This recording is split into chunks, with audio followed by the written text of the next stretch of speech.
said just like rain. He said the rain gives seed to the sower. No, it brings seed to the sower and also bread to the eater. But the best way to live life is to be the sower. Is to be what? To be what? To be the sower. The sower will never lack. The eater will always lack. The sower will never lack. The sower will always have to eat and to sow. The eater will always depend on the harvest of the sower.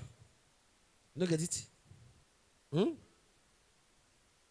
This law, it works across every level, physical, spiritual. Spiritually, you should be a sower. Be a giver, not a consumer.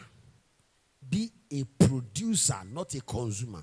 Physically, don't be a consumer. I've been telling us, among all the things you consume, there should be one thing or two you too can produce. You should look toward, plan toward, think toward you producing at least one of the things you consume. Because it's only producers that will always get better.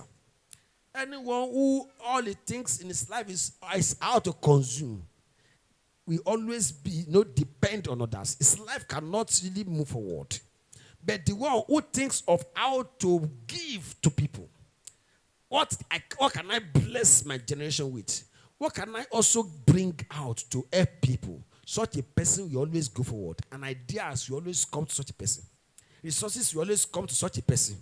Because God always excited to release the resources to the investors, not the consumers. Those who know how to invest God's resources, God is always glad to let them have the resources.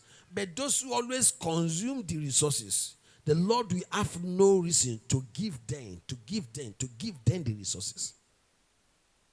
So the Bible says he gives bread to the eater, then seed to the sower.